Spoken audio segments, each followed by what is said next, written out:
good number of people are ready, I think we can get started, and as more people continue to come in. Welcome to our HIV Center rounds. Nice to see you all. Not to jinx it or anything, it feels a little spring-like feeling in the air. But, we know this is the time of year where we get teased and then it gets nasty cold again. But anyway, it's a nice sunny day today in New York. So welcome. And as usual, let me start by reminding you of our upcoming grand rounds. So in March, we have 2 more grand rounds after this. On March 24th, we have Scott Letendre, who will be talking on complex cognition, the influence of HIV and comorbid diseases on brain biotypes. That's March 24th. And then we have a very special grand rounds, as we've been announcing for the last couple of months. On March 31st, we have our initial Xena Stain commemorative rounds. And for this initial one, we'll have a panel of speakers. I can let you know who will be speaking about Xena. We have Ezra Susser, we have Qureisha Abdul Karim, Wafa El Sadr, Anka Earhart, Alex Caballo-Dieguez, Louise Kuhn, and Ida Susser. So as you know, Xena Stain is a very, very special and dear person to us all, and a founding co-director of our HIV Center. And we lost Xena this last fall, and this will be the first of an annual rounds in her honor. So March 31st, please join us. And then I will mention our April 7th rounds from our series of our former postdoctoral research fellows. On April 7th, we have Charlene Jarrett Beckford talking about using a data to care strategy to improve the HIV treatment and care cascade in Jamaica. And the second person there will be Jenny Higgins, Economics and Erotic Inequity, Poverty, Sex, and Sexual Well-Being.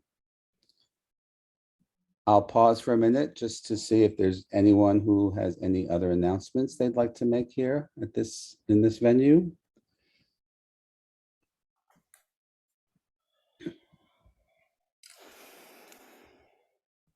Okay, if not, we have 2 speakers today, and I will start with, I'll introduce them one by one. So let's go with our first speaker, who is Christina Aivadyan, who is a pre-doctoral research fellow at the Columbia School of Social Work. We are expecting and anticipating, and we're sure it will happen, that she will complete her PhD in May of 2022. Her concentration is in advanced clinical practice. Christina's research explores social determinants of sexual health service utilization and the ways in which public health laws and policies may drive HIV-related health inequities among adolescents and young adults in the United States. In September 2021, she received a Ruth Kirstein Pre-Doctoral Individual National Research Service Award from the National Institute of Mental Health, congratulations, to examine the potential influence of state laws related to confidentiality in sexual health services on US adolescents, HIV testing practices. Her title today will be Confidentiality Counts, Parental Notification Laws and HIV Testing Among US Adolescents. And just a reminder before I turn the microphone over to you, Christina, feel free to put questions in the chat during the presentation. Of course, keep yourself on mute during the presentation. But after the presentation, when we have Q&A, you're also welcome to unmute yourself and ask your questions verbally, or raise your hand in the chat. And as usual, Stephen Sukumaran will moderate our discussion. So without further ado, I will turn it over to you, Christine. Thank you for being here. Welcome, and the floor is yours. Thank you so much. And thank you to Teo for inviting me to come and share some of my recent work with you all today. So I'll be presenting a study that is one component of my dissertation that specifically focuses on evaluating the relationship between parental notification laws and HIV testing among US adolescents. As many of you may be aware, adolescents are actually the age group least likely to be aware of their HIV infection in the United States. So you can see here that in 2018, for every 100 people that were living with HIV in the US, 86 knew their HIV status, as compared to only 55 of youth. And because of this, adolescents experience disproportionately low rates of viral suppression and are at increased risk of transmitting HIV to others. A major reason for this is that rates of lifetime HIV testing among adolescents are very low. And this is despite a long-standing recommendation from the CDC that all patients aged 13 to 64 be screened routinely for HIV in all healthcare settings. So the data that you see here on the screen are from the Youth Risk Behavior Surveillance System, sorry about that, which is a system of repeated cross-sectional surveys that was established by the CDC in 1991 and is conducted every 2 years at the national, state, and local level to monitor health risk behaviors among US adolescents.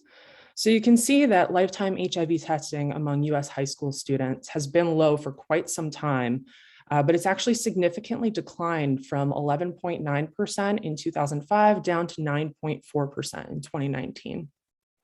And just for the sake of comparison, lifetime HIV testing among adults during that same period ranged between 40 and 50%. So it's still not ideal, but definitely higher than among adolescents. The majority of research that's evaluated HIV testing among adolescents has specifically focused on individual level factors. So extensive evidence indicates that HIV testing is more likely among adolescents who are female, older, Black or African American, and identify as gay, lesbian, or bisexual. And this was evident in the results of the most recent National Youth Risk Behavior Survey in 2019.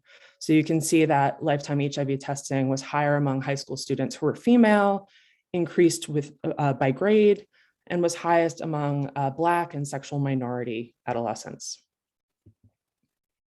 In addition, in 2019, there was very wide cross-state variation in lifetime HIV testing among US high school students, ranging from just 6.4% in Utah to 28.8% in Louisiana. And this really suggests that contextual factors might be shaping their testing practices.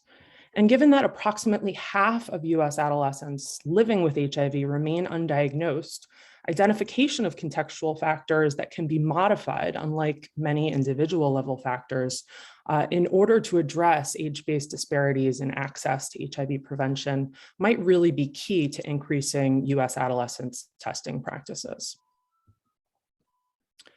Confidentiality concerns have been identified as a major barrier to healthcare for adolescents, which suggests that state laws related to confidentiality in sexual health services might be a contextual factor likely to influence their testing practices. And confidentiality concerns may include things like fears that parental consent would be required in order to access services, or that parents or guardians might be informed of test results. And I've included just a couple of examples of research here that specifically evaluated adolescents' confidentiality concerns when it comes to sexual health care. So on the left, there's a report by Like Leader and others that found that approximately 1/4 of sexually active 15 to 17-year-olds in the 2013 to 2015 National Survey of Family Growth reported that they would not seek sexual and reproductive health care because of concerns that their parents might find out. On the right is another study by Rachmanina and others that evaluated factors affecting acceptance of routine HIV screening that was offered in pediatric emergency departments. And they found that the presence of a parent or guardian was significantly associated with adolescents' decision to opt out of HIV testing.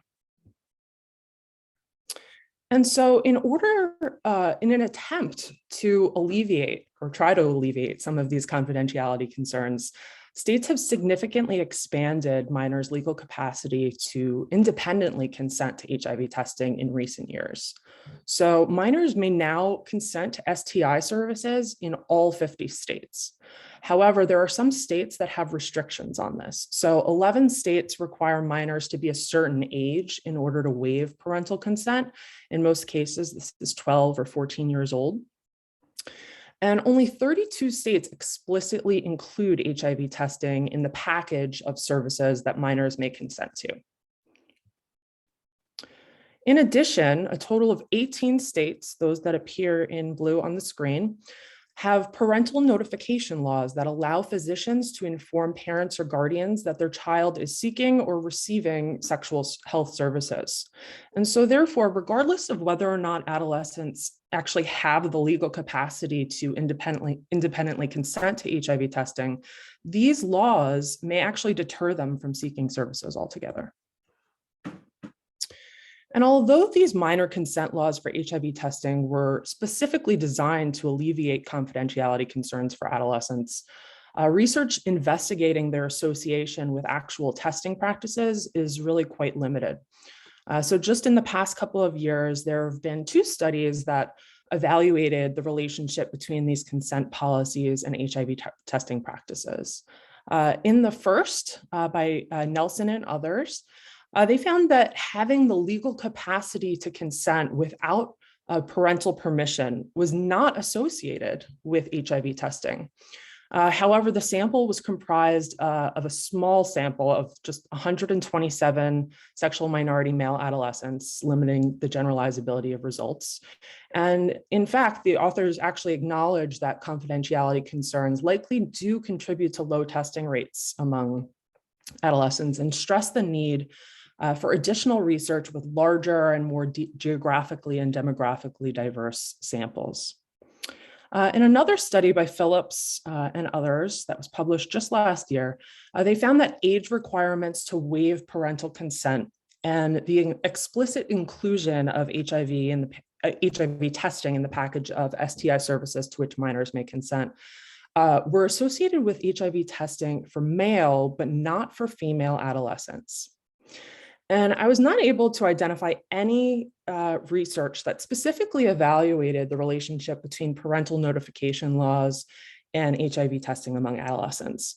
However, back in 2002, there was a study by Reddy and others that was published presenting findings that parental notification for prescribed contraceptives may actually prevent adolescent girls' use of sexual health services.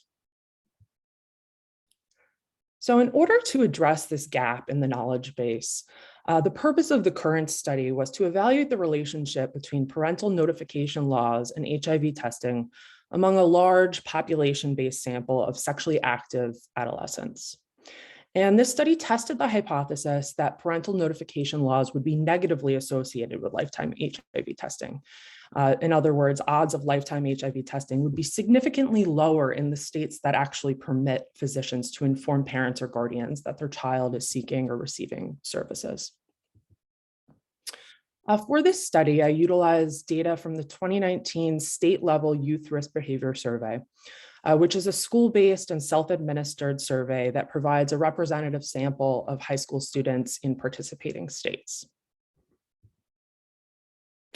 And for this study, I aggregated data from a total of 25 states that participated in the 2019 state-level YRBS, assessed sexual contact, sexual identity, and lifetime HIV testing in their state surveys, and agreed to make their data publicly available. And you can see those states appear in blue on the screen. And of the full sample of 25 states, 11 of these states have parental notification laws that allow physicians to inform parents or guardians of their minors' efforts to seek services.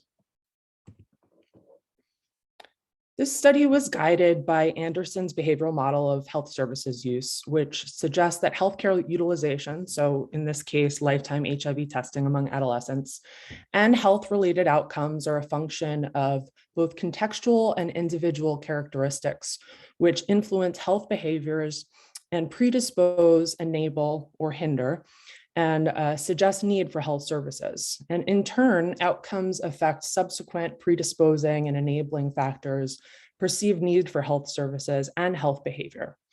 And for the current study, I focused on everything included on the screen with the exception of the shaded text.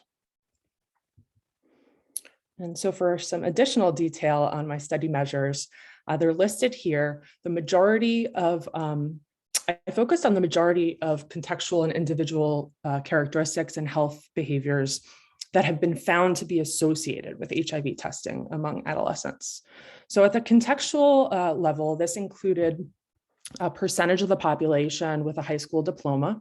And this was based on information that I obtained from the US Census Bureau and that I divided into quartiles for inclusion in analyses. Enabling factors included the predictor of interest, parental notification laws, which was based on information that I obtained from the Guttmacher Institute. And with this information, I created a dichotomous variable indicating whether parental disclosure was or was not permitted in each state.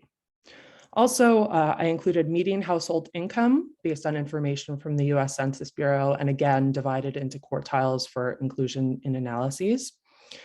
And for need factors, I included lifetime HIV testing among adults based on information in the 2019 Behavior Risk Factor Surveillance System.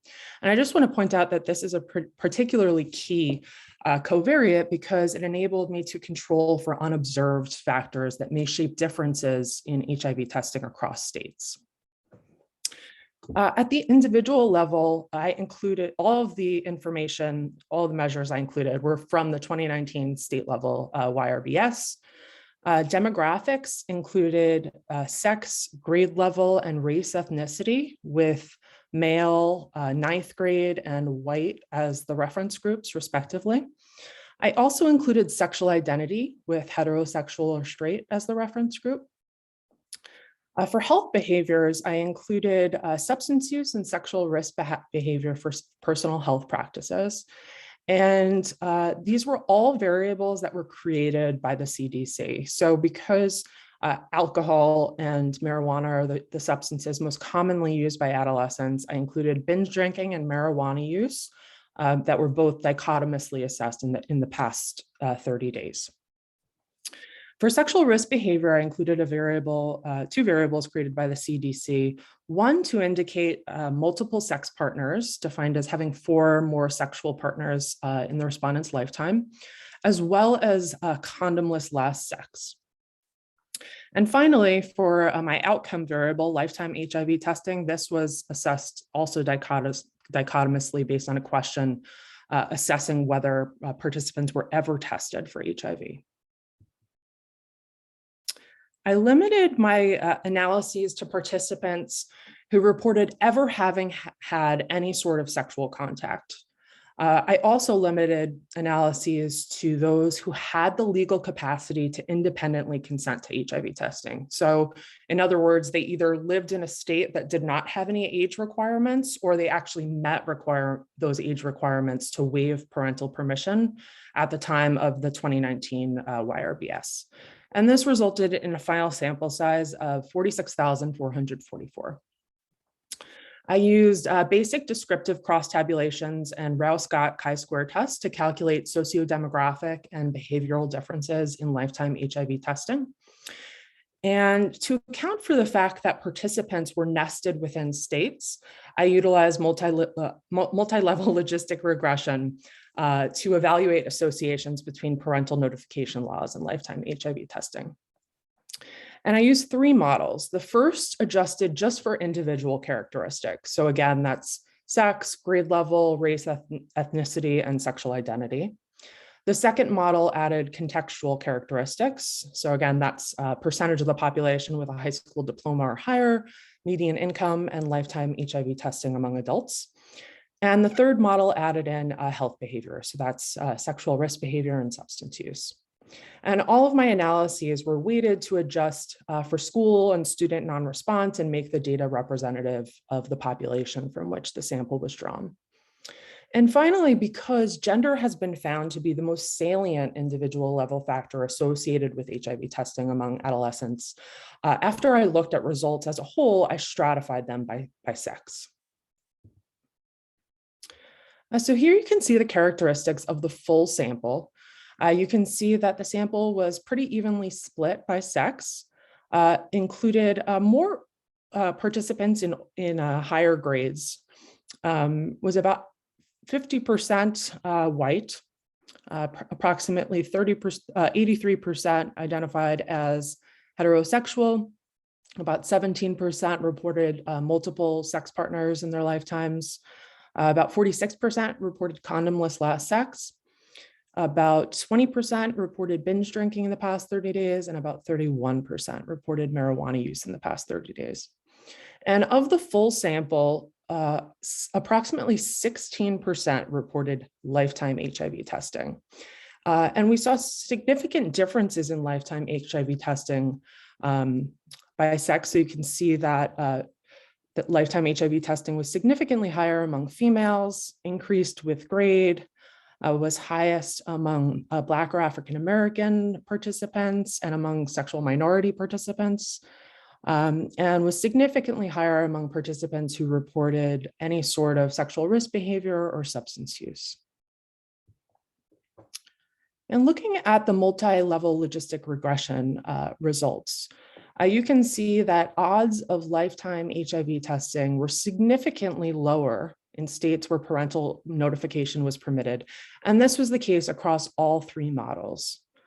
You can also see that in model 1, so the model that just adjusted for individual characteristics, odds of lifetime HIV testing were significantly higher among adolescents in higher grades, adolescents of color, and adolescents who identify as sexual minorities. Moving to model 2, these patterns of significance remain mostly the same. And in addition, median income was negatively associated with lifetime HIV testing, and lifetime HIV testing among adults was positively associated with lifetime HIV testing among adolescents. Finally, in model 3, patterns of significance remained for both identifying as Black or African American and bisexual. In addition, high school education, multiple sex partners, and marijuana use were all associated with increased odds of lifetime HIV testing. And when I stratified these results by sex, I was quite surprised. So you can see here that for males, odds of lifetime HIV testing were significantly lower in states that allow parental notification. However, on the contrary, for females, odds of lifetime HIV testing were significantly higher in states that allow parental notification. And I won't get into the details of the rest of this table, with the exception of pointing out that in models 3, for males, the only variables that remain significantly associated with lifetime HIV testing were parental notification and multiple sex partners. Whereas for females, a number of contextual and individual characteristics remain significantly associated with lifetime HIV testing. And in addition, multiple sex partners, condomless last sex, and marijuana use were associated with higher odds of lifetime HIV testing. So just to summarize, in this sample of adolescents, less than 1 in 5 sexually active adolescents reported lifetime HIV testing. These findings supported the hypothesis that parental notification laws would be negatively associated with lifetime HIV testing overall. However, when I stratified results by sex, I found that parental notification was negatively associated with testing for male adolescents and positively associated with testing for female adolescents. These results do need to be considered in the context of several limitations. So although low testing rates are unlikely to drive parental notification laws, the cross-sectional design really does prohibit any sort of causal inference to be drawn. In addition, results are generalizable just to the high school students in the 25 states in the sample. And then there are several limitations that are inherent in the way in which the YRBS measures some of the information that I included. So the YRBS does collect limited information. So this prohibited adjustment for other factors that might be really important. So for example, health insurance coverage. In addition, all measures were self-reported and therefore vulnerable to recall and social desirability biases, which may have led to underestimates of sexual risk behavior and substance use. And In addition, the ways in which sexual risk behavior and substance use were assessed may have also led to underestimates. So condomless sex was only assessed for last sexual intercourse only, and substance use was assessed just in the past 30 days. And finally, the outcome was just limited to a single item assessing whether adolescents had ever been tested for HIV. And because there was no measure included of adolescents' awareness of these parental notification laws, we can't conclude that confidentiality concerns actually drove the associations between laws and lifetime HIV testing. And finally, we can't determine the extent to which physicians in states that allow parental notification actually do so. So in conclusion, this study provides preliminary evidence that parental notification laws may deter adolescents, particularly males, from HIV testing. However, future research is really needed to carefully determine whether both adolescents and physicians are aware of these laws, actual notification practices, and their influence on adolescents' testing practices. If these results do hold up, this suggests that modification of contextual factors like parental notification laws might be really important to addressing age-based disparities in access to HIV prevention. And finally, structural interventions may help to address confidentiality-related barriers to HIV testing and improve health outcomes among this age group that's the least likely to be aware of their HIV infection. So as I mentioned, this study is just one component of my dissertation. I'm currently working on longitudinally examining the influence of other laws that are related to confidentiality and sexual health services on lifetime HIV testing among adolescents. So for example, some states actually do have laws that are specific to protecting the confidentiality of minors who are insured as dependents on their parents' health insurance. So for example, some states have laws that prevent disclosure of services through a health insurance explanation of benefits statement. In addition, I plan to conduct qualitative in-depth interviews with adolescents to explain and hopefully expand upon my quantitative findings. And I'd just like to acknowledge and thank the wonderful mentorship I've received from Hl1 Wu and Mingwei Chang on this study, as well as the CDC, and of course the participants who participated, and NIMH for their support. And as I mentioned, this is very much a work in progress, so I would love to hear your questions and feedback. My contact information is on the screen, and that's all I have. Thank you so much. Thanks so much, Christina. A reminder to everyone, if you have a question, feel free to enter it in the chat and I'll read it out on your behalf, or you can use the raise hand feature and I'll unmute you so you can ask it yourself.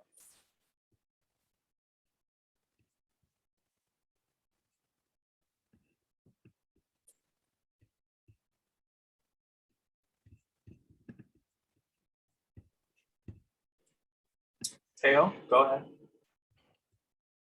Christina, what a wonderful piece of work, and so very well presented, very coherent, very easy to follow and to understand. I had a question about your model. Mm-hmm. I haven't thought about this, so this is very intuitive response. I was wondering why you did the individual characteristics first, and then in the second model you added the contextual factors. I would have done it the other way around. So I'm curious what your considerations were.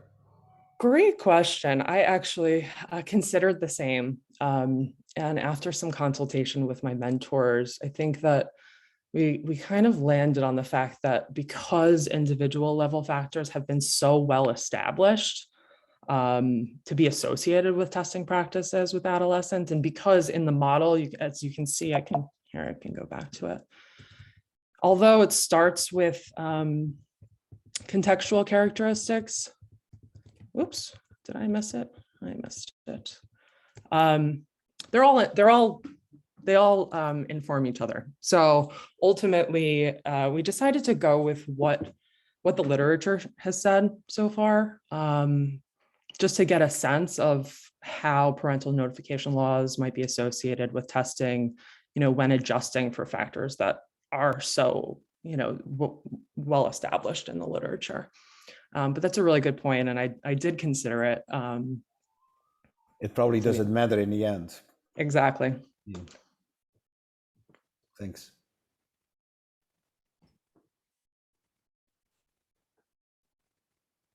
Bob? Hi, Christina. That was really great. Like Teo said, and very clear, very interesting. I'm sure I missed this, and I have to confess I was pulled away and distracted by an important phone call during your presentation. So you probably covered this, but focusing on one of your conclusions when you highlighted, especially with males, adolescents, in terms of the the interference of parental notification. I'm kind of assuming, or how much did that have to do with sexual identity? And was that like kind of more specific about also, disclosure of perhaps same-sex activities or something like that? Is that what the male thing is about, or could you elaborate? Yeah, so I've just pulled up the results again in case you missed this slide. So after looking at results overall, I stratified by sex.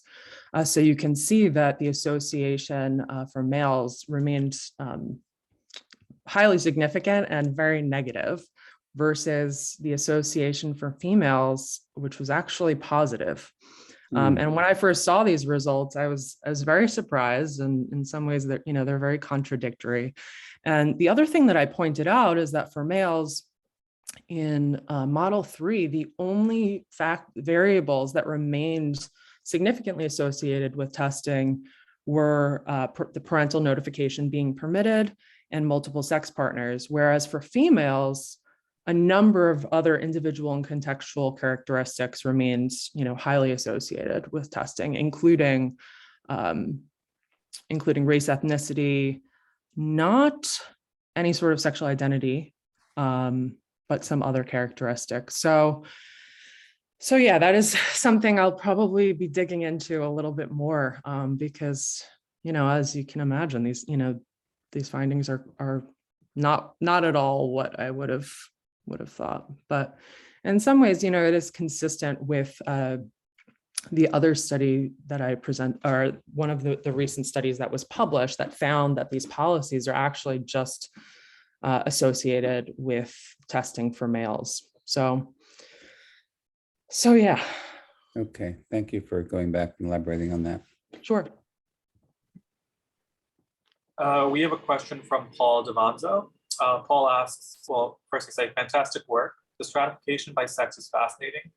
Could you elaborate on how these notification laws work in the context of adult versus pediatric care?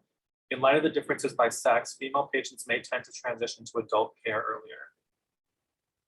Yeah, that's a really good point. And as I started to think about why this might be the case, I mean, like I said, the reason why I stratified by sex in the first place is because gender is by far the most salient individual level factor associated with testing. So overall, lifetime testing among females is significantly higher than for males.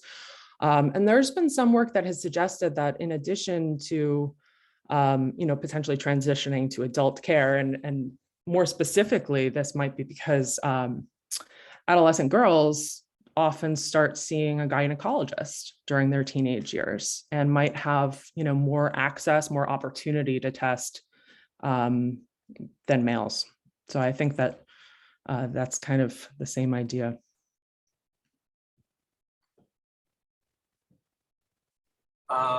Gina Wingood has a question. Gina, go ahead.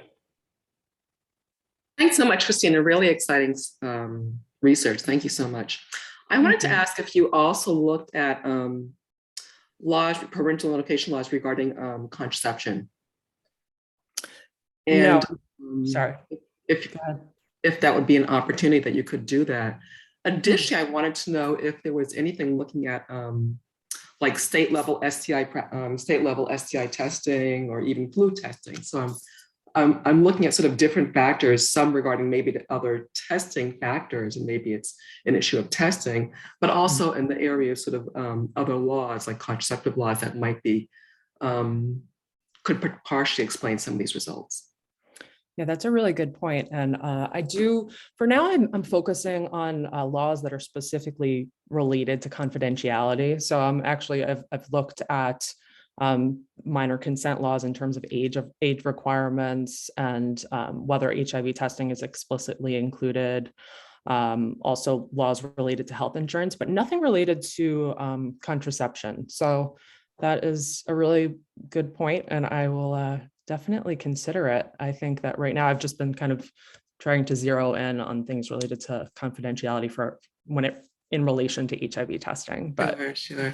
but clearly that, there's so many issues related to confidentiality when it comes to healthcare for adolescents. Yeah. So thank you. Thanks so much.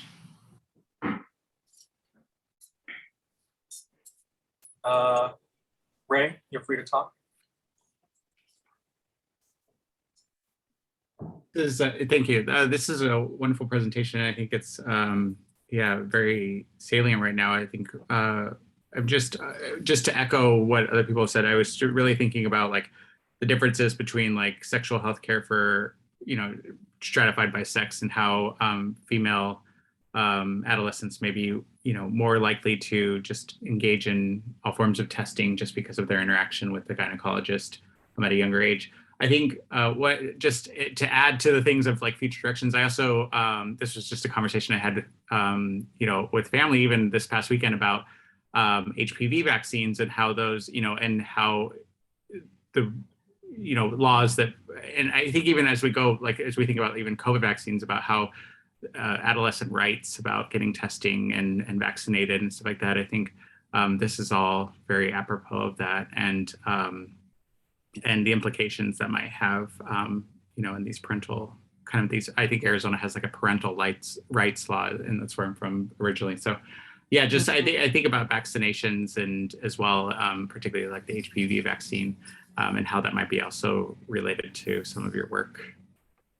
Thank you. That's a really good point. And you're absolutely right. I mean, thinking about implications of this, right? Like, I'm so curious to take the next step and actually talk to adolescents and just see if they're even aware of some of the, their rights when it comes to these things, and what their experiences accessing healthcare are actually like. So thank you.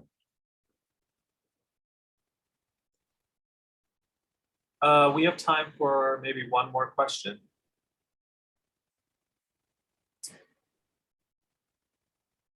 And if not, Bob, I'll turn it back to you to introduce our, Claude. Claude, feel free to talk. Hi, thank you so much. I got on late, so maybe you talked about this, and then you can just tell me that. And the results are really interesting, and I have so many comments that I won't make right now. But given what's going on in Texas right now around gender affirming care, did you speak about that earlier and I missed it? I did not touch on that in this presentation at all, but because it obviously raises, particularly for high school kids, another area where issues around parental notification, permission, becomes important. But in the case of Texas, where parents themselves will get accused of child abuse potentially, but I just wondered if you had any thoughts, and you don't have to touch it if you don't want to. No, I did not touch on that at all in my presentation, but that's a really good point. And I've considered, that as well as other aspects of sex education. That's also something that's going on in Florida right now, right? Yeah, exactly. And I actually at one point did consider including sex education in contextual characteristics, and ultimately really wanted to just zero in on the relationship between parental notification policies and testing, but I do think it's a really, really important avenue for future research right now, because sex education, requirements vary so much, and what it actually is happening on the ground also varies so much. So yeah, your point is well taken, and I will keep it in mind. So thank you. No, Christina, thank you for all of this work, and actually would love to talk to you at some point. So. Oh, please do. I have my email. I'll pull up my email again. Please reach out. I would love to hear from all of you. Any comments or questions are very appreciated. Okay. Thanks, Claude, and everyone for your questions. And thank you again, Christina, for a wonderful presentation. Bob, I'll turn it back to you to introduce our next speaker. Okay, thank you, Stephen. Thank you again, Christina. That was great. Second up is our very own former postdoc fellow, Anthony Santoro. So Dr. Anthony Santoro is a clinical psychologist. He's now a research scientist at the New York State Psychiatric Institute, having gotten his MA in psychopathology from Columbia University and PhD in clinical psychology with a health emphasis from Yeshiva University. As a doctoral student, he completed a leadership education in neurodevelopment and related disorders fellowship and an APA accredited clinical internship at Devereaux Advanced Behavioral Health, where he received intensive training in evidence-based behavioral interventions for children and adults with neurodevelopment and cognitive disorders. After graduating, he did complete a year-long postdoctoral fellowship in clinical neuropsychology at the Center for Cognitive Assessment and a 3-year-long postdoctoral research fellow with us here at the HIV Center of Clinical Behavioral Studies. His research has primarily focused on investigating the impact of early life adversity on physical health and cognitive functioning of vulnerable youth and underrepresented populations. His current research aims to integrate behavioral and biological approaches to advance our understanding of and ability to treat and prevent HIV-associated neurocognitive impairment in young people living with HIV. Just my personal note, I think this is such a vital and important and growing and emerging area of great interest to the NIMH, with there being a lot of workshops going on right now at NIMH with folks across the globe around this intersection of cognitive functioning and HIV, et cetera. So we look forward to your talk on environmental and genetic influences of cognitive functioning in Thai adolescents and young adults with Perinatally-Acquired HIV, a pilot study. Welcome, Anthony, and the floor is yours. Thanks, Bob. Let me just share my screen. Okay, so can everyone hear me? Okay, so good morning. I'm excited to present on some results from a pilot study we conducted on the environmental and genetic influences of cognitive functioning in Thai adolescents and young adults with perinatally acquired HIV. So to start with a little background, upon HIV infection, HIV crosses the blood-brain barrier and enters the central nervous system, where it infiltrates and depletes immune cells and causes neuroinflammation. So after infection, the central nervous system serves as a viral reservoir.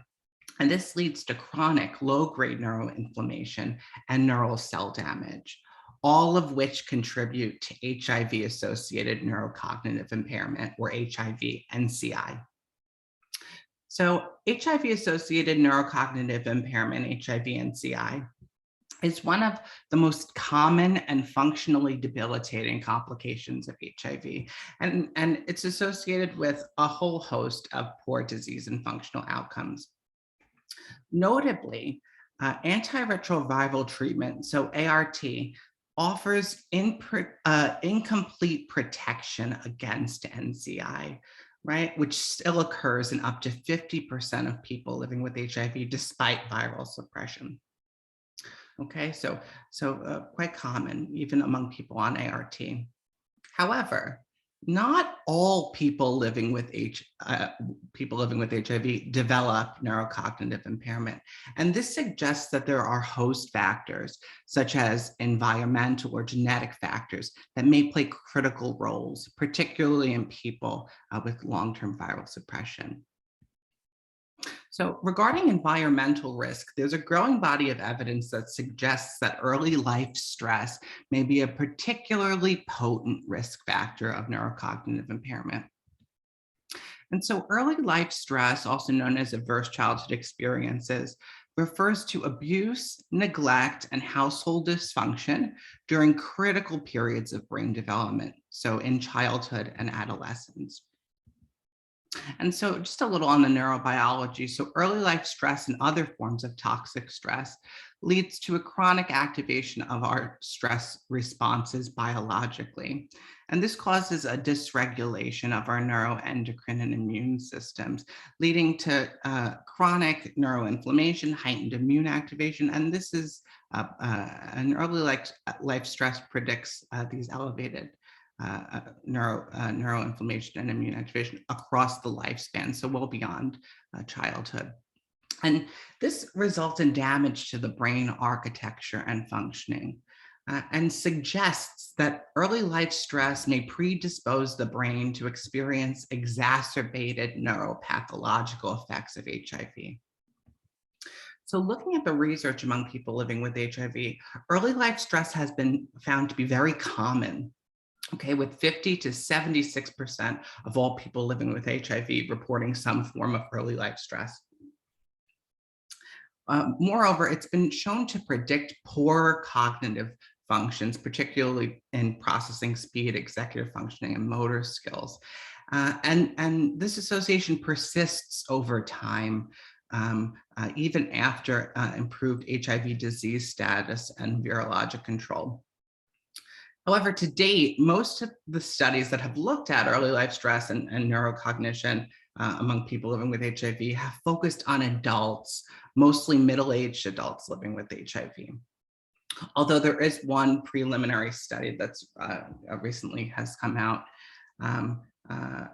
on youth with perinatally-acquired HIV from South Africa that comes out of our lab. And we also found that early life stress was associated with poor processing speed and executive functioning, right? So suggesting that these effects are present even by adolescents for people living with HIV. So although HIV and early life stress increase the risk of neurocognitive impairment, right, neither guarantee it, right? And so this suggests that there are host factors that may moderate these effects, such as genetics, right? And so the Hl1 genetic polymorphism is what I want to talk about. And so this polymorphism is a dinucleotide GTN repeat length variation, okay, in the promoter region of the human Hl1 gene. And this genetic polymorphism has been shown to modulate Hl1 expression, so regulate the release of Hl1. So Hl1, or heme oxygenase 1, is a cytoprotective and detoxifying enzyme, okay? And so it's rapidly induced in response to cellular injury in the brain. And it functions to protect the brain by inhibiting oxidative stress, neuroinflammation, and cellular injury in the central nervous system, right? And so research has shown that shorter Hl1 alleles, okay, so shorter repeat lengths, is associated with increased expression of Hl1 in response to cellular injury in the brain, okay? So among people living with HIV, there's growing evidence that suggests that the Hl1 polymorphism may drive unique modifying effects of HIV-associated neuropathogenesis, right? And the neuroinflammation observed in HIV neurocognitive impairment, right? And indeed, a recent study that's come out has shown that these shorter Hl1 alleles are associated with lower rates of HIV-associated neurocognitive impairment in adults living with HIV, right? So really exciting, identifying a genetic level moderator, right?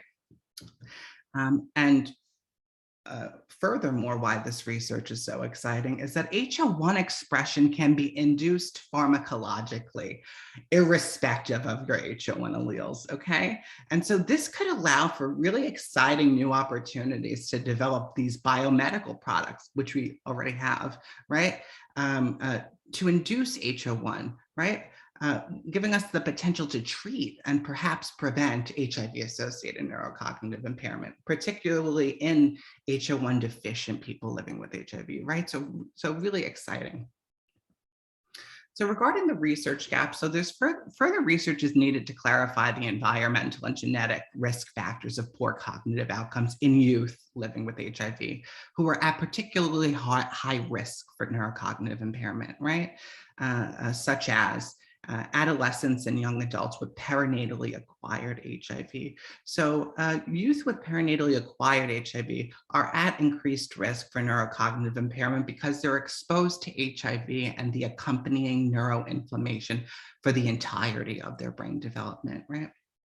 There's also a need to examine environmental and genetic risk factors of HIV and CI concurrently, right? So to test the effects of distinct combinations of risk factors as well as interactions between, right? And this will help us identify people living with HIV at greatest risk for NCI, so we could target these groups of people for future treatment efforts, as well as determine the unique and shared pathogenic mechanisms of specific risk factors, right? And this will help us prioritize therapeutic targets based on individual risk exposure. So bring precision medicine to HIV care.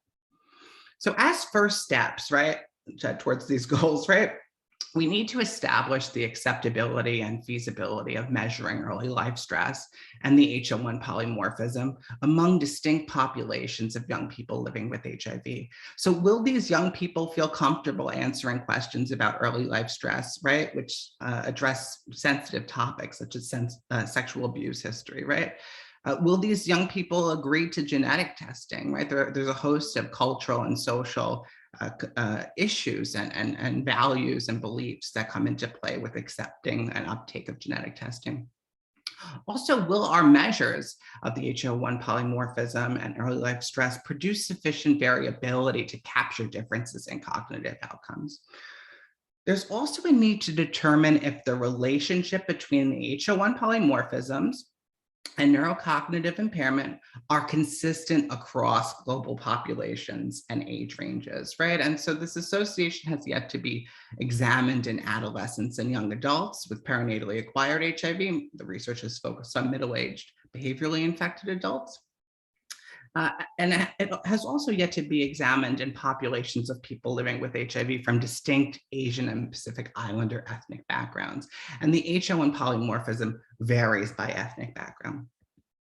So this brings us to the aims of our pilot study. So in a pilot sample of Thai adolescents and young adults with perinatally acquired HIV, we aimed to assess the acceptability of a standard measure of early life stress and genetic testing.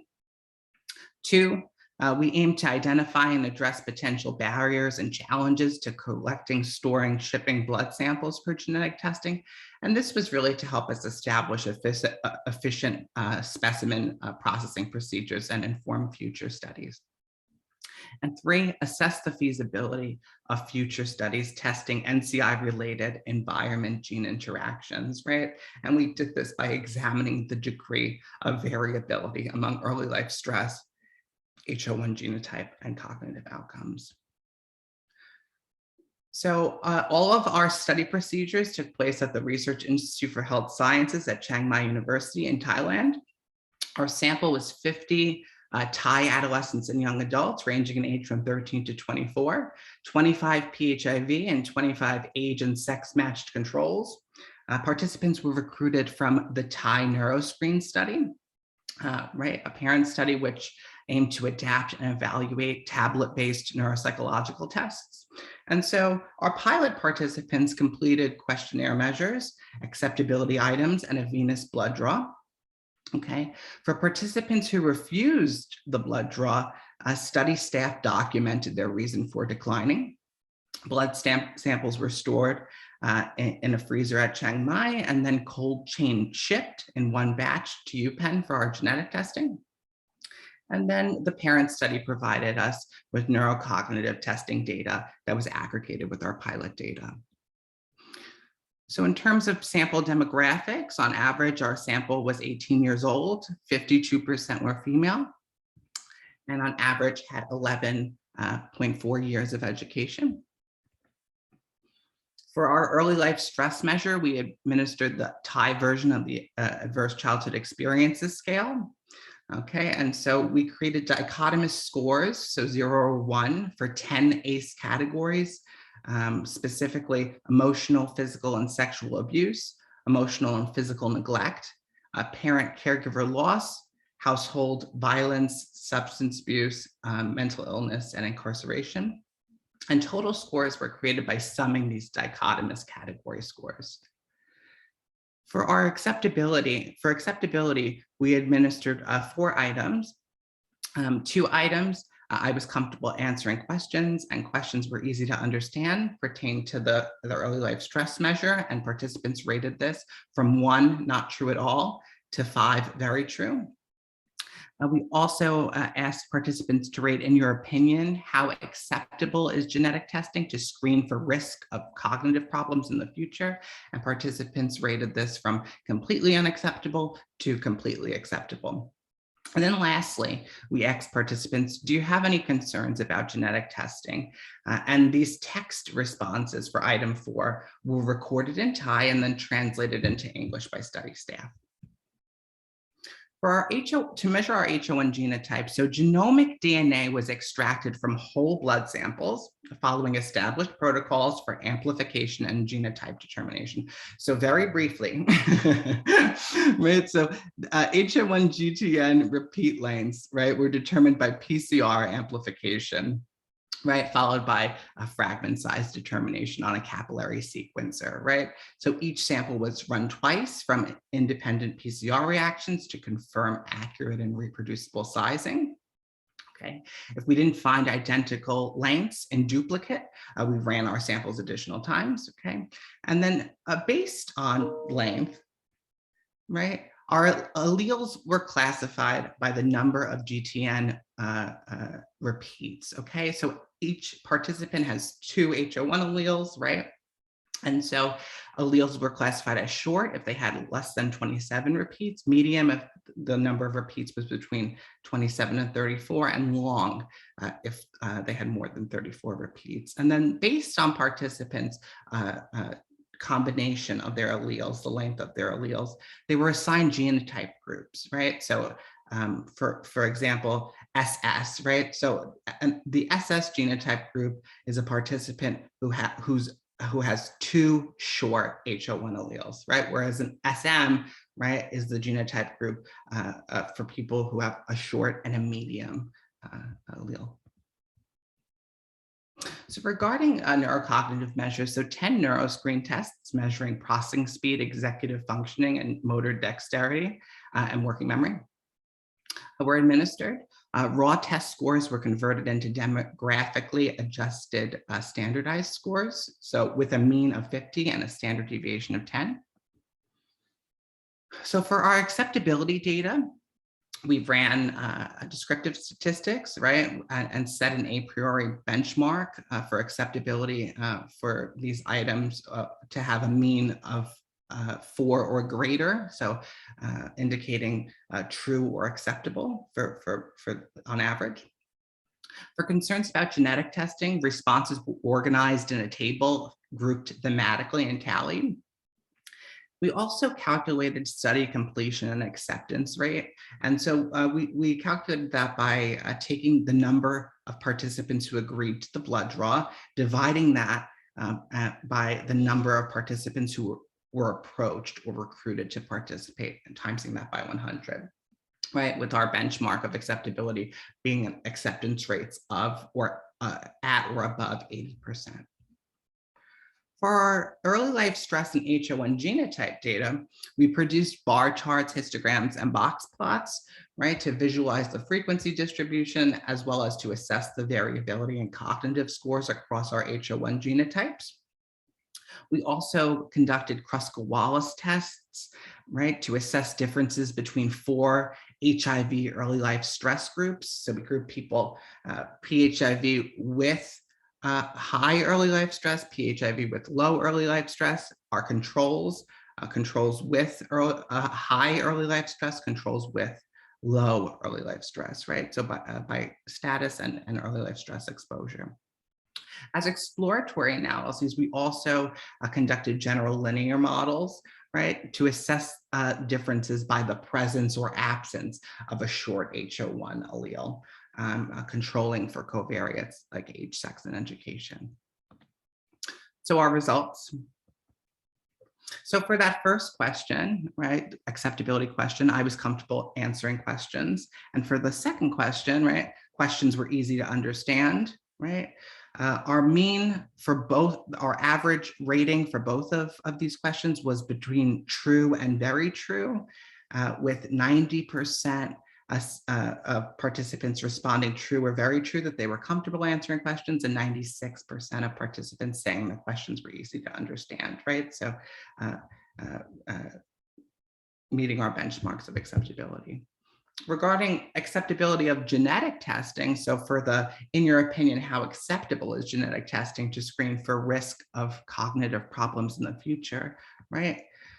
Our mean was between acceptable and completely acceptable. And, really interestingly, 92%, so very high, rates of participants viewed genetic testing as acceptable or completely acceptable, okay? And so regarding concerns about genetic testing, so when asked directly, right, and explicitly, 8 participants of our 50, so 16%, reported at least some concern, 4 in each HIV status group. Okay, so looking at the specific concerns reported regarding genetic testing, they really fell into 3 main themes, okay?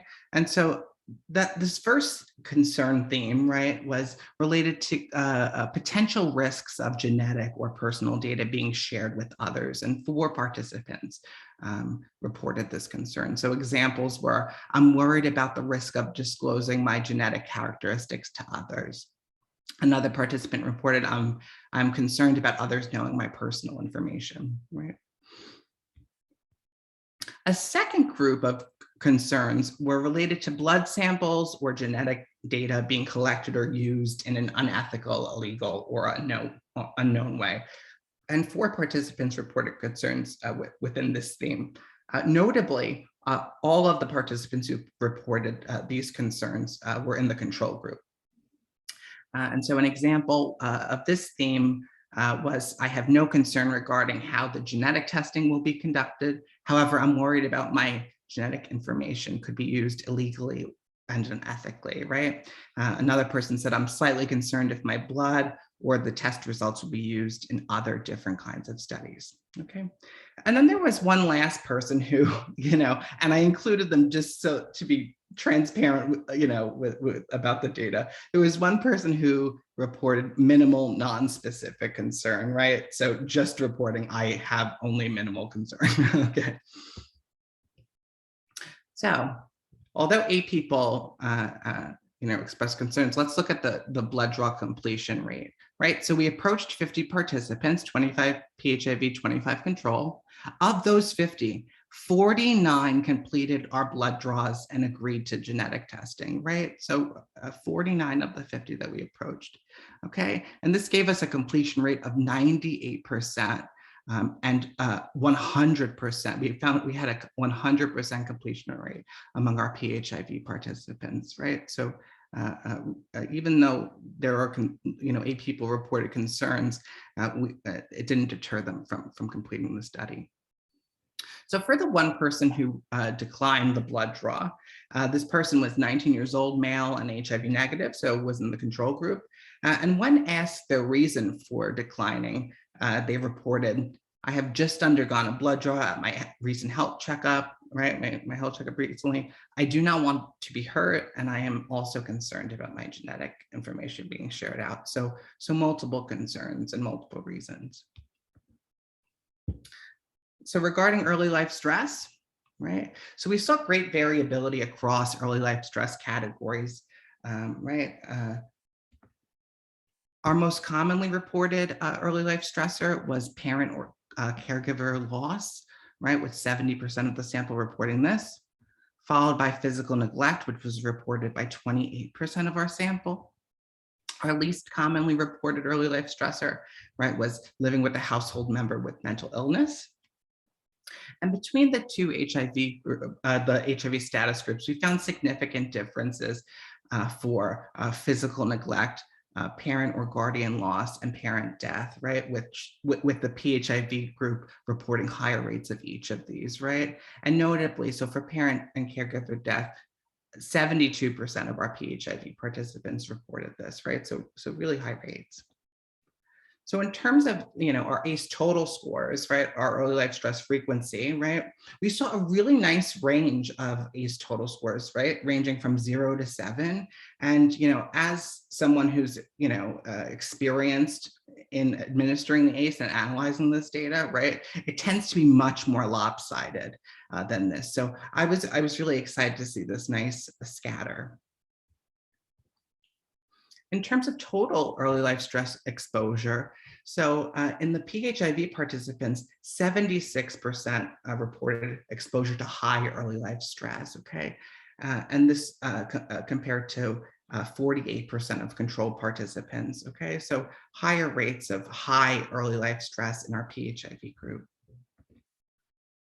So looking at differences, right, in neurocognitive outcomes across the 4 HIV early life stress groups, right, we found significant differences between these groups, right, in regards to processing speed tasks, okay? And so on these, right, post hoc tests, pairwise comparisons, revealed significant differences between each of the 2 PHIV groups, so the low early life stress and the high early life stress PHIV groups, compared to the 2 control groupings, right?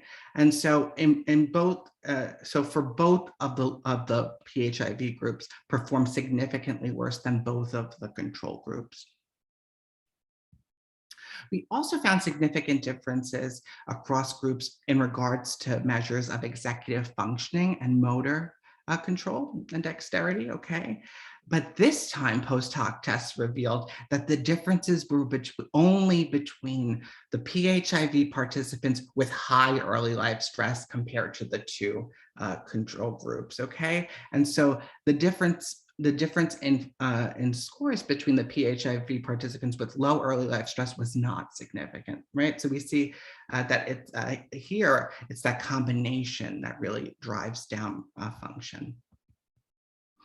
So regarding our Hl1 genotypes, so here's the frequency of our allele lanes, okay? And so we found a high frequency of short alleles in our pilot sample, right? So almost 49% of all of the alleles, and remember, everyone has 2, right? That we measured were characterized as short, right? And so this allele frequency, our allele frequency distribution was distinct from those from European American and African American cohorts reported in Garza et al., a recent article, right? And so with the highest percent of short alleles being 34 or 35% in reported samples, right? So much higher rates of these short alleles. And remember, the short ones are the good ones. So regarding our Hl1 genotype, so proportions did not differ by HIV status. So the short medium genotype was the most prevalent, with almost 49% of the sample belonging to this genotype. Really striking. So 76% of our total sample had at least 1 short allele. 16% of the total sample and 24 of the PHIV sample had 1 long allele, right? So at least expressive in Hl1. And worth noting, no participant had 2 long alleles, right? So the LL genotype was not present in our sample. Looking at neurocognitive performance across our genotype groups, which here are represented by the different colored bars. Okay, so for processing speed measures, we saw lots of great variability across our genotype groups, right? Right, really nice. And this is on our executive functioning and motor and working memory tests. Again, we saw variability between our genotype groups, right? Really exciting. So in our exploratory analyses, looking at differences across Hl1 genotypes, right? We specifically looked at the presence or absence of a short allele, okay? And so we found significant differences for participants with versus without a short allele on a measure of simple processing speed, Okay, and then when we digged in a little further, right, we found that the difference between the two shortest genotypes, right, versus all others, right, had the largest effect size, right? So the short and the short medium genotypes performed better than everyone else. And just to show you, just to illustrate, right? So here's that trail making 3, that simple processing speed measure. And we see that the two short genotypes are performing better than all of the other genotypes. Okay, so just to wrap up with some main takeaways. So study procedures were highly acceptable among our Thai youth, and we met all our a priori benchmarks of acceptability. Participants were comfortable answering early life stress questions and found the items easy to understand. 98% of our participants, 100% of our perinatally HIV infected participants provided blood samples for genetic testing, right? So really high rates. Only 8 participants reported any concern, and I mean any concern, right? However, even though 8 people reported concerns, it didn't appear that these concerns deterred participation, right? Because 7 of these 8 participants still provided blood samples for genetic testing, right? And so it appears that concerns didn't rise to the level that would prevent participation in genetic testing. We also found sufficient variability among our cognitive measures across early life stress and Hl1 genotype groups, right? And so this supports the feasibility of future studies using these measures and methods in Thai adolescents and young adults to examine environment-gene interactions in predicting neurocognitive impairment risk, right? So really exciting. We were really excited by this. So other main takeaways. So in this Thai pilot sample, so we found very high rates of high early life stress among PHIV participants. We also found a distinct distribution of Hl1 alleles and genotypes, right, with a very high prevalence of the short Hl1 alleles, okay? And so, this really warrants, further investigation. Particularly because even in this very small pilot sample, we still found signals, right? We still found these signals between both early life stress and Hl1 genotypes and cognitive outcomes among our PHIV participants, right? With high early life stress associated with worse performance in executive functioning and motor dexterity, and the short genotypes, right, associated with better simple processing speed, right? And so what's fascinating here, right, is that we see these 2 risk factors are associating with different cognitive domains, right? And so I'm really excited to look at this in the future because perhaps different risk factors impact different domains, right? So regarding, notable limitations, this was a very small pilot sample, right? And so the prevalence of early life stress and Hl1 genotypes may differ in the larger Thai population, right? We really need larger samples to replicate these findings and give us better prevalence estimates.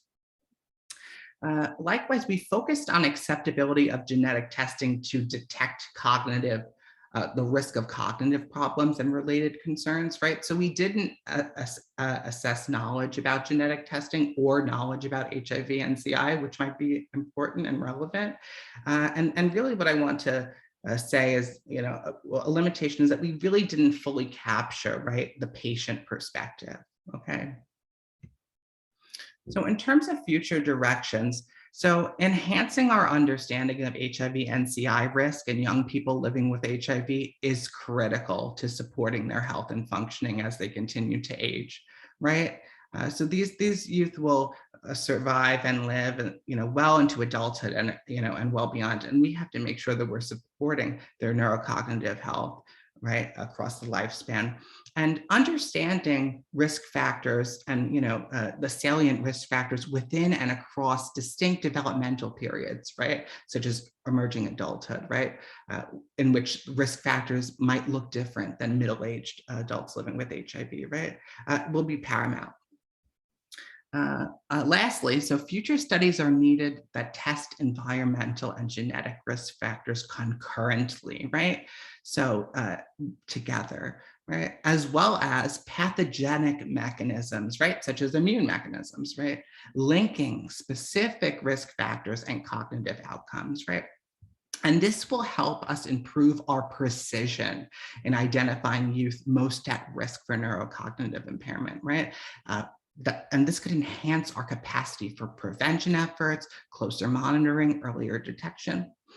This will also help us pinpoint salient therapeutic targets based on individual risk exposures, right? So really exciting work to hopefully to come in the future. So I just want to acknowledge this study was funded by the HIV Center Pilot Program. So I want to thank the HIV Center Leadership and Development Corps for all of their support. I also want to thank my mentor, Ruben Robbins, who has been so generous in sharing his data with me and mentorship. Also, I want to thank our fantastic site PI, Linda Arupel from Chiang Mai, and our collaborator, Dennis Colson at UPenn, who conducted our genetic testing. Also need to acknowledge our research team, which is, I think, the best team in the world to work with, right? So specific thank yous to Chris Ferreras and Nana Sidju, who were tireless in helping me edit and cut down these slides. And just to leave you with a smile. So here's a cartoon of a DNA analysis, right? With the double helix on his telling his psychoanalyst, I'm sorry, but I'm just not ready to talk about my childhood, right? Just to leave you with a smile. Thank you. Thanks so much, Anthony, for that great presentation and Thank you. the comic relief at the end. You need it. A reminder, everyone, if you have a question for Anthony, you can enter it in the chat and I'll read it out, or you can use the raise hand feature and I'll unmute you. Looks like we have a question from Elwin Wu. Elwin says, terrific job and great to see you shepherding a pilot to such promising results. What do the differences in neurocognitive performance measures mean in a clinical effect size sense? I ask because it seems like the differences between people who have HIV and HIV negative folks were noticeably bigger than the difference between ELS plus and ELS negative within people with HIV or HIV negative groups. So that is true, depending on the measures. And so we saw that, if I could, maybe not. So we saw that,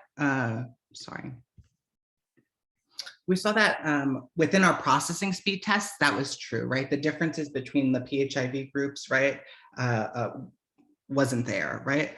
However, on our motor, our motor tasks, right, for fingertip tapping forward, right, one of our motor measures, our PHIV participants with low early life stress, right? The average T-score was 50. So right at the average, at the 50th percentile, right?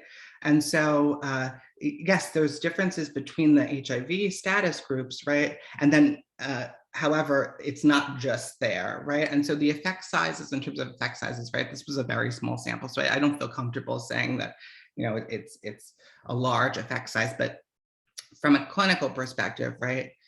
When you have T-scores that are, you know, a standard deviation or below the mean, right, which we found in our PHIV, a high early life stress group, that's clinically meaningful to me. I hope that answered the question. Owen, feel free to write in the chat or raise your hand if you have any follow-up. Teo, go ahead. Anthony, nice to see what you were able to do with the pilot studies funding. When Christina presented, she showed the impact of a main structural factor. And even though it's not completely clear how that structural factor worked, there was a stress on culture. Your study focused on individual level factors. You talk about environment, but you mean experiences that people have during their life. And your sample is a Thai sample. And it's, in a way, it's tempting to think that what you found in your study is generalizable to people everywhere. I was wondering whether that is your thinking, or that you could imagine that culture might play a role in your study. So this is speculative because we don't have the data. Culture and setting, I think that it's like really important to, acknowledge that, these are people, or these kids, or I should say adolescents and young adults, right? These youth, they live they're from Thailand. They live in an environment where, early life stress is not uncommon, right? So, that's worth noting. So I think that populations differ in regards to their exposure to that high early life stress, those multiple stressors. But in terms of the relationship between early life stress and cognitive functioning, I think that that's consistent, right? There's a lot of evidence that, makes me feel really, really good about that. And so, these individual factors, I think, hold weight, but definitely require cultural consideration. And so even like how we measure early life stress, right? And how we ask, about certain stressors. So for instance, right, across all of, the samples in which I've administered early life stress, in South Africa, adolescents, right, in Uganda now with Rubin's enriched study, right, we always find that there are lower rates of reporting living with a household member with mental illness, right, compared to what we expect and compared to the rates of mental illness in these populations.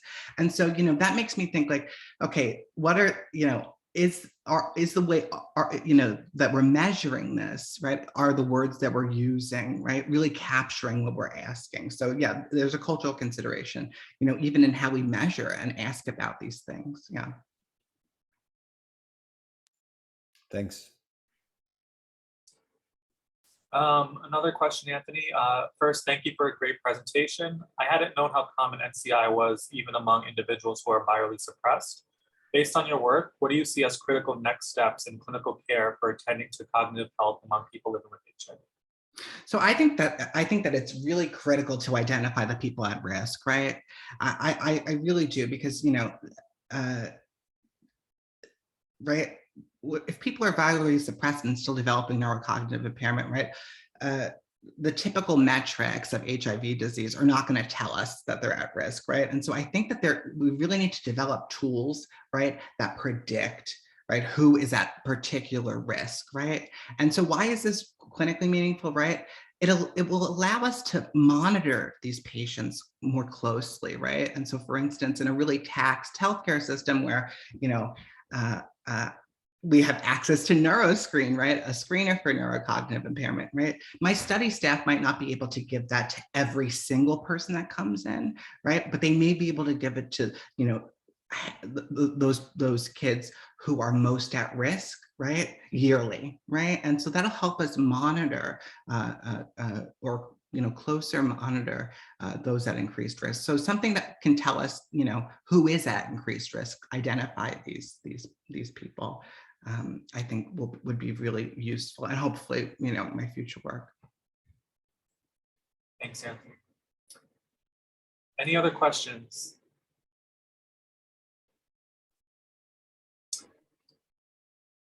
Claude, go ahead. Hey, Anthony, that was really great. Thank you so much. And it's actually really amazing to see where this work led. Given some of those questions, I'm just going to follow up on a few with you. Thailand had a very different pediatric HIV epidemic than the US.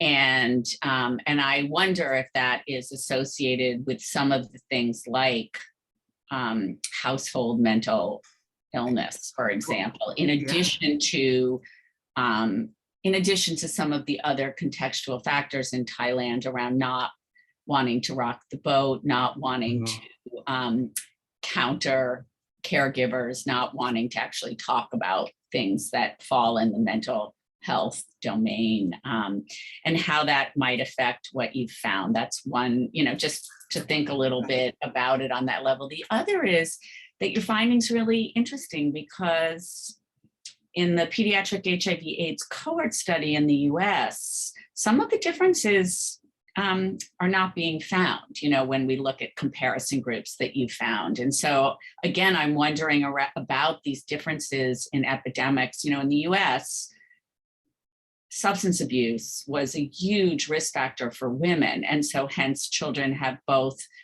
kind of biomedical genetic risk around that, and also prenatal exposures. And that I also want, it's that may be affected comparison groups that are used here. But I'm just wondering if you have thoughts about finding, which I find so interesting. Did that make sense? Those so I think I'll try, if I leave something out, please jump in. Okay, so I think that, the patterns of the HIV epidemic between Thailand and the US is very important, particularly among our youth, because I think it was a little over 70% of our PHIV youth had a caregiver who died, right? And so I think that's so important, right? Because some of our PHIV kids are orphans, right? Another interesting and important part, is that in Thailand,